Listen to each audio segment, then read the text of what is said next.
Hey y'all, welcome to my channel, Tea on the Porch. Am I the a-hole for buying a house next door to my former friend? I, 30 male, used to be friends with a woman, 30 female, who I met at university.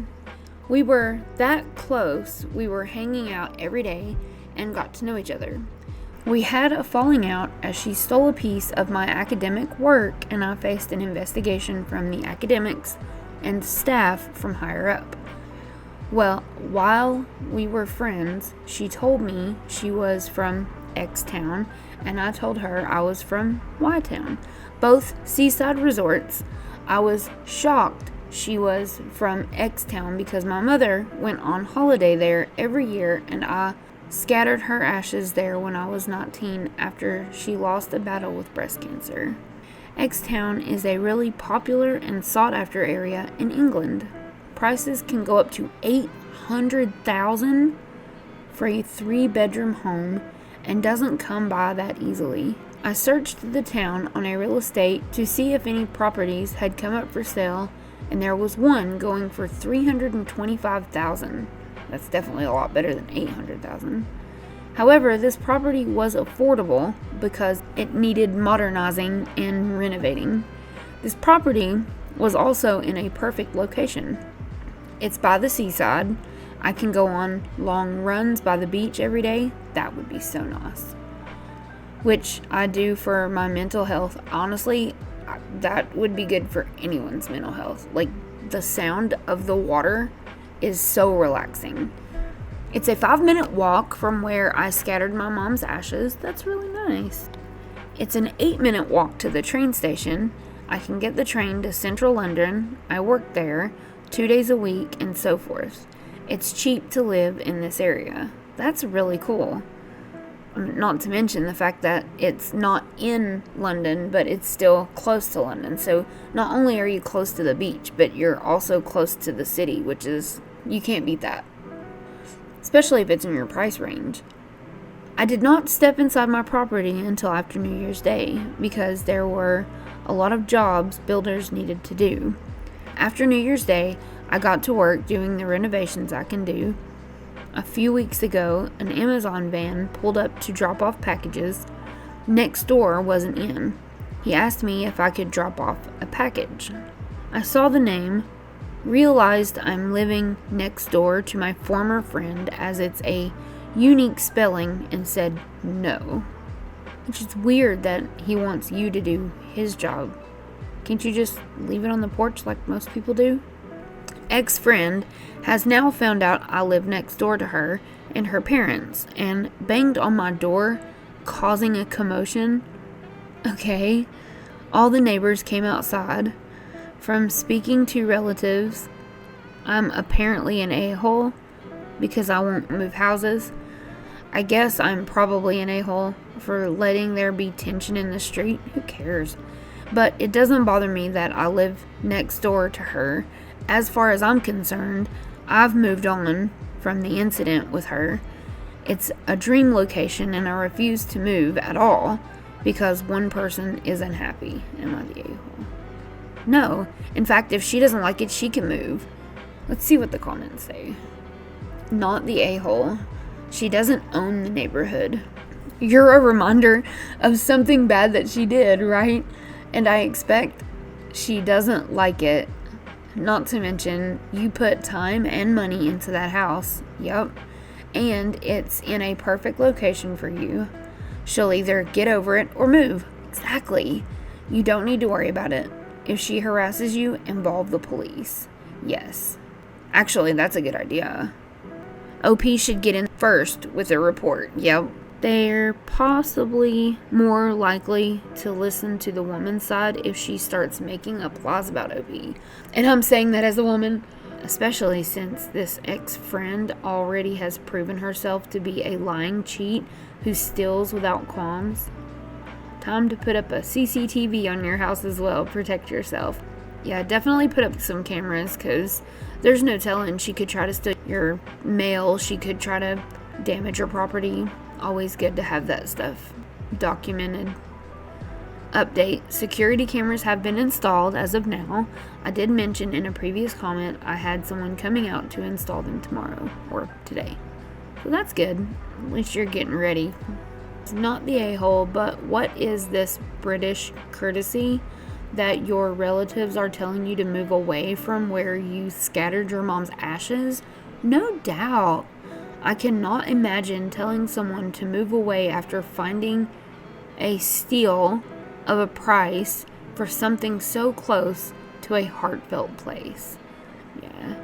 OP said, I didn't actually see it like this. Now, I'm a little annoyed that they had the audacity to tell me to move from where I scattered my mom's ashes. Yeah, that's messed up. I'm sorry, I don't care who was there first. You still paid for it. It didn't matter where you live in the world, whether it's the US or London, whatever. You shouldn't have to move, no matter what the spot is, whether it's your dream spot or not, to make someone else happy. You do it for you because it makes you happy. Am I the a-hole for taking my son out to celebrate after he got suspended for punching a bully? My son is 14 and he got suspended from school last week. When I first got the call, I was upset because obviously suspensions aren't great, and I don't want him thinking that violence is okay. But then he told me what actually happened. There's this girl in his grade who keeps to herself. She wears older clothes and doesn't really have many friends. Apparently, a group of guys have been messing with her for months, knocking her stuff off her desk, making comments about her clothes, and just being cruel for no reason. Last week, one of them walked up to her at lunch and poured his drink all over her tray while she was eating. Yeah, that's messed up. She just sat there crying and nobody did anything. I mean, are there no teachers? How is this kid able to do this without anybody saying anything? Because I know when I was young and when we were at lunch, there were teachers, there was at least one teacher that would walk around the lunchroom, so that if anybody needed anything, you could even just put your hand up at lunch and they would come right over. So what the hell are they doing now? It's ridiculous. My son walked over and told the kid to apologize. The kid laughed at him, so my son punched him. The school called me, said he violated the zero tolerance policy and would be suspended for 3 days. I didn't argue with him. I told my son he knows he's not supposed to hit people and that there are consequences for that even when someone deserves it. I think it's really cool that he actually stood up for someone. That I feel like it shows that you're raising him right. But then I took him out for dinner that night. We went to his favorite restaurant, and I told him that even though he handled it wrong, I was proud of him for not just standing there while someone got humiliated. We talked about other ways that he could have handled it, and he understands. But I also wanted him to know that standing up for someone matters, even if the execution wasn't perfect. But then he goes on, my ex found out and lost it on me. She said I basically rewarded him for being violent and that taking him out to dinner sends the message that punching people is fine as long as you have a good reason. She said I undermined the school's punishment and now he's going to think he can hit anyone as long as he feels justified. I honestly don't think what he did was wrong. It definitely sounded like the kid deserved it. This kid seems like a really good kid because he's the only one that stepped forward to take care of someone who couldn't fend for themselves. That's a pretty good kid in my opinion.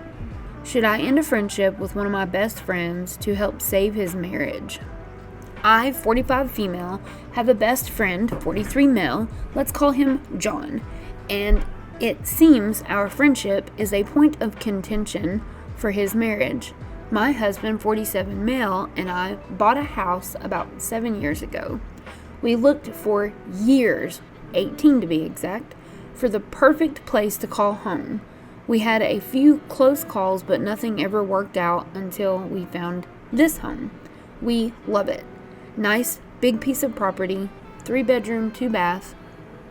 don't have to share with the kids in a private neighborhood, and we bought just before COVID, so we paid about $300,000 less than it would be today. When we moved in, the end of fall 2019, we noticed a house was being built next to us. One of the reasons we moved to where we did was because we were in the woods, surrounded by nature, and over there is this half-built house that clearly no one had been at for quite some time. My husband and I started searching nice things we could use to mark the property line and block the view. We didn't want to put up a 12-foot fence or something.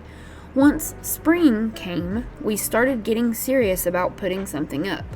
One day, we were out in our yard and John was at his house and working on it. He came over when we were outside holding a bottle of whiskey and asked if he could use our hose. Needless to say, we were instantly friends. LOL. Over the next 5 years, John and I built a real strong friendship. He confided in me about a lot of his life and how he couldn't wait to be in the woods and away from the hustle of the city. John is married to a good woman, 37 female. Let's call her Jane. They have 2 beautiful little girls. My whole family adores the kids and really loves the whole family as they were blood. I consider John a brother, Jane a sister, and their girls my nieces. They are family. However, Jane and I aren't as close as John and I are, and it is a seed of contention in their marriage. For the first 5 or so years we lived here, it was really only John coming to work on the house. I bet you if she had showed up as much as John did that you would be just as good friends with him. But let's see where it goes. Jane came a few times, usually with the kids, but was never here long enough for us to really connect. Because of the circumstances, they really didn't have a friend group here when they finally all moved into the house. So one of the things I wanted to do is establish foundational friendship with Jane, if nothing else. I never felt like she liked me, for the lack of a better word, and felt she always thought that we were having this crazy affair. Maybe she has some things in her history that we just don't know about. You never really know. First of all, my husband and I have been married for almost 25 years, and I am completely infatuated with him. I literally can't get close enough to him. I would wear his skin if I could. Also, he could care less if I hang out with John. He trusts me completely, and I trust him completely. Anywho, John is my brother. I have no desire to have any kind of non-plutonic relationship with John. Jane and I were able to have a really good talk about this subject a couple weeks ago, and she said about 25 times, "It's not you and your friendship." If Jane hadn't have said that so many times, I might have believed her, but in the interest of friendship, I moved past it and told her I appreciate her saying that because I feel like it's something that bothers her, and reassured her that John and I are strictly friends. I definitely think that the 4 of you should get together and do like a barbecue or something. A way for everybody to hang out and get to know each other. About a week later, I was over at their house hanging out with John. We hang out together sometimes on the weekends when our spouses are working. My husband works a lot of hours and Jane works in food service, and weekends are money. We had no idea what time it was, and Jane came walking in and we were all surprised.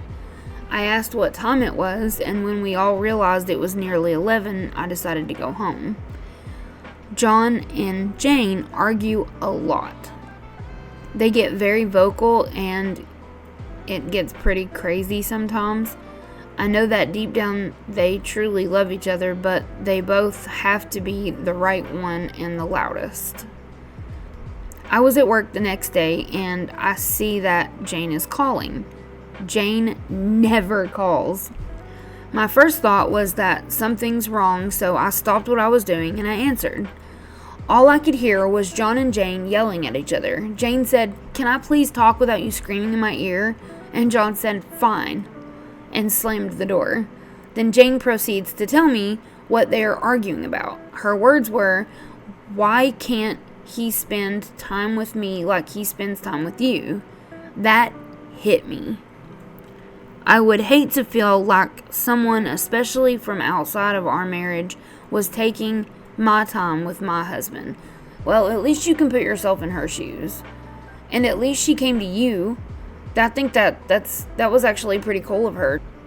I feel like that's an opening. For her to call and say, "Why can't he spend time with me like that?" I feel like that's her reaching out to you. I mean, she says that her and her husband love each other. They've been together for 25 years. You don't stay with someone that long, unless you really care about each other. But I think this would be her chance to really get to know his wife, especially since they're getting ready to be your neighbors. She says, "Here's my dilemma. John and I are really good friends. He doesn't really have any other friends here. I feel like I should step away from the friendship to give them space to work on their marriage. But I don't want to leave my friend with no one to talk with. He could take me stepping away as something that Jane caused with her jealousy, and he could resent her more than he does already. He has his wife. She's wanting him to talk to her. You stepping out of the way could be good for them." I mean, you literally said you wouldn't want to feel like that in your marriage when it comes to your husband. How would you feel if a woman was taking your husband's time? Alright, y'all. That's all I got for you today. I hope this was a nice pause in your busy day. And if you enjoyed this video, please hit the subscribe button. It is just me and my husband, and every little bit helps. And I hope to see you in the next one. Thank you.